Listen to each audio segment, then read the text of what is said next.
Hello everyone, my name is India Natt and I am playing a tournament in aid of breast cancer awareness on behalf of Funbridge. So for those of you who don't know, Funbridge have been running a tournament per weekend in aid of breast cancer awareness every weekend of October. And each time they've been inviting a female professional to come along and play the tournament as well against everyone else who is taking part. So this is my tournament so far, and I wanted to show you an interesting hand from it. At the moment, we're on an average of 76%, and we're currently second, so it'd be quite nice to keep that streak going. So let's see what we've got here. We have 8 points, and our opponents have opened a diamond. Nobody else has done anything so far. And we have 4, 5, 3, 1 shape. I'm not vulnerable and the opponents are, so it's a good time to do something where I am a little bit low on the lower end of points, but 8 is okay, and my suit is quite good, so I have Queen, Jack, and 9. So I'm going to mention my hearts. I'd like partner to lead one. Okay, partner has doubled and it's been alerted, so when it's alerted you should always check, because otherwise you can really have accidents. Okay, it just shows a strong hand. Doesn't say anything about distribution. Okay, I do not have a strong hand. I have the bare minimum for what I've already shown. Not only that, but notice I have ace to 3 trumps and a singleton in clubs.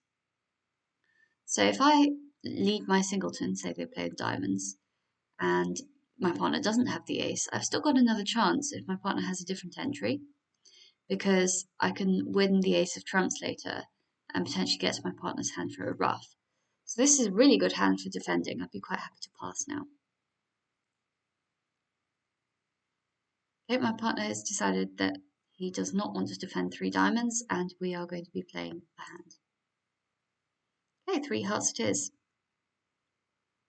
So just as a reminder, I recommend you do this whenever you play on an app, because sometimes people move around.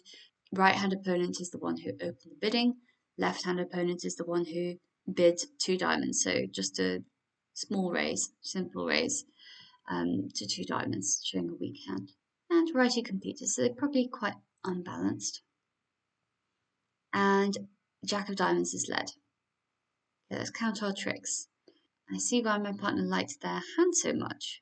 So in hearts, we have, let's say, 1 loser, assuming they're 3-2 for now. We have 1 club loser, the ace, 1 diamond loser, the 3rd round, and 4 spade losers. Pretty rubbish. At the moment, we are not doing very well, are we? 4, 6, 7. We are 3 down in our contract. So what are we going to do? Well, obviously we could do something fancy in the trumps. There might be a sort of finesse situation where it goes queen, king, ace, and then we have to finesse the 10 on the way back. Could be, could be. The clubs look like they might be able to give us some tricks, but we're going to have to do some guessing about who has which honour. It could well be that East has both, in which case we're a bit stuffed either way. Another good thing is that our 3rd round of diamonds can disappear because we can ruff that. So we can play king and then ace, and then we can ruff a diamond. All good. And a similar sort of situation with spades, except that we don't have that much time.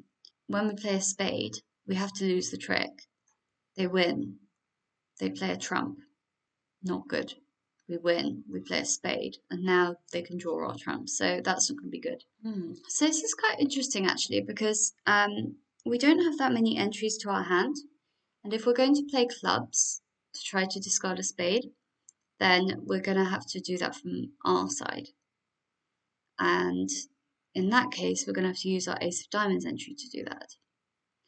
Now normally when we've got a holding like this where we're planning to ruff in the shorthand, what we would do is we would win top of the short just as normal, honour from the shorter side, king, follow low, back to our ace, and then we'd ruff one straight away. But if we do that, we're going to end up in the wrong hand and we'll have no way to get back to take our club. We should probably consider this carefully. So either we can win the ace straight away and play a club, or we can play king and then ace and then a club. And I'm inclined to do the latter because it unblocks the suit and we're already stuck enough with entries as it is. So yeah, I'm going to do the normal thing, but I'm not going to ruff straight away. We can always ruff a club back if we need to later to give us an entry.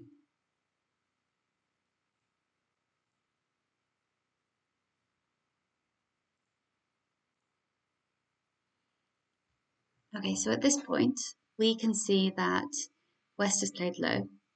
There are two reasons I think we should play low from the dummy now. And one is that East opened the bidding, so they're more likely to have the card that contains more points, the ace. And secondly, because West might have played the ace if they had it in case we had a singleton and they didn't want it to disappear.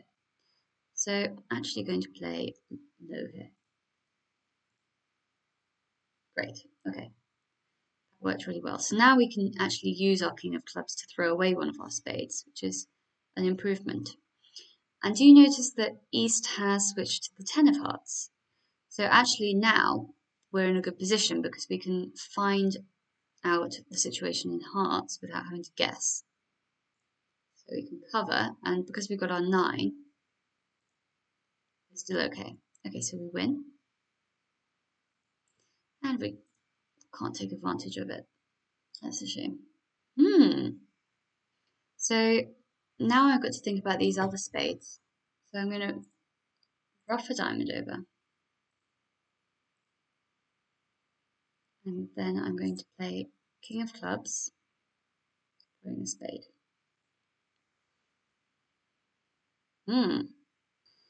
This is quite an interesting situation. So, what do we know about the hand? We know that the diamonds were 5 in the east hand and 3 in the west hand. Oh no, they've only promised 4.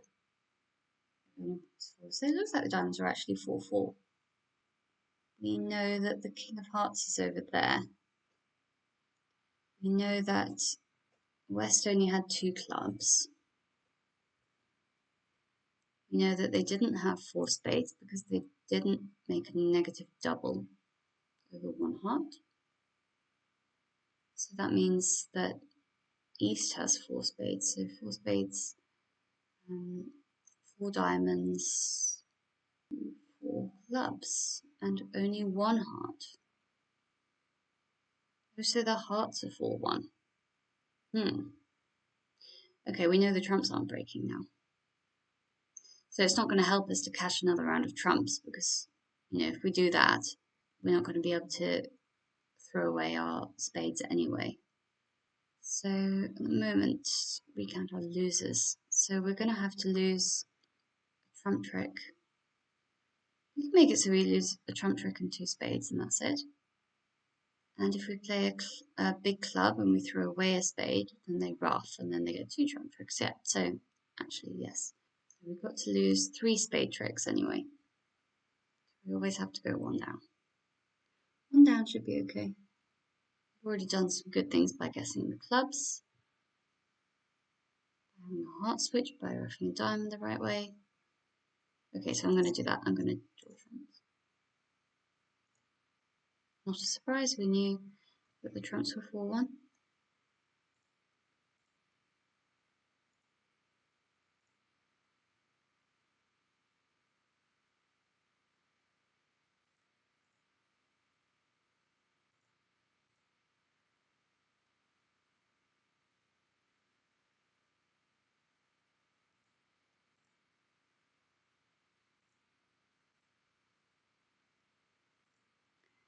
Just hit 1 more, and we give up the rest. Okay. So it's quite interesting. When you're making these inferences, you have to think about what the opponents have not bid as well as what they have bid. So you can see here that East opened diamond and then I bid a heart. So if West had had 4 spades, rather than supporting the diamonds, they would have doubled to show their 4 spades. So because of that, we could work out that East had 4 because West has at most 3, and if East had 5, then they would have been a spade, not a diamond. And we could work out that East had 4 clubs because we saw the Queen of Clubs pop up on the second round. So once we know that East has 4-4-4 in 3 of the suits, we can work out that they have a singleton draw. So that's pretty cool. And West did well to duck the heart. Not everyone would do that. But obviously West is a good player. Okay, well, I'm pretty pleased with that. I think we did well to compete. Maybe not everyone will overcall. And not everyone will have made this number of tricks because you do have to guess the clubs correctly and you have to work out to play clubs first rather than spades. Yeah, that's a pretty good score. Very happy with that. 68%. Great. Well, I hope you found this hand interesting. It's cool that you can work out what the shape of the hand is sometimes, and it's good that you can work it out from things that the opponents haven't bid, as well as what they have bid.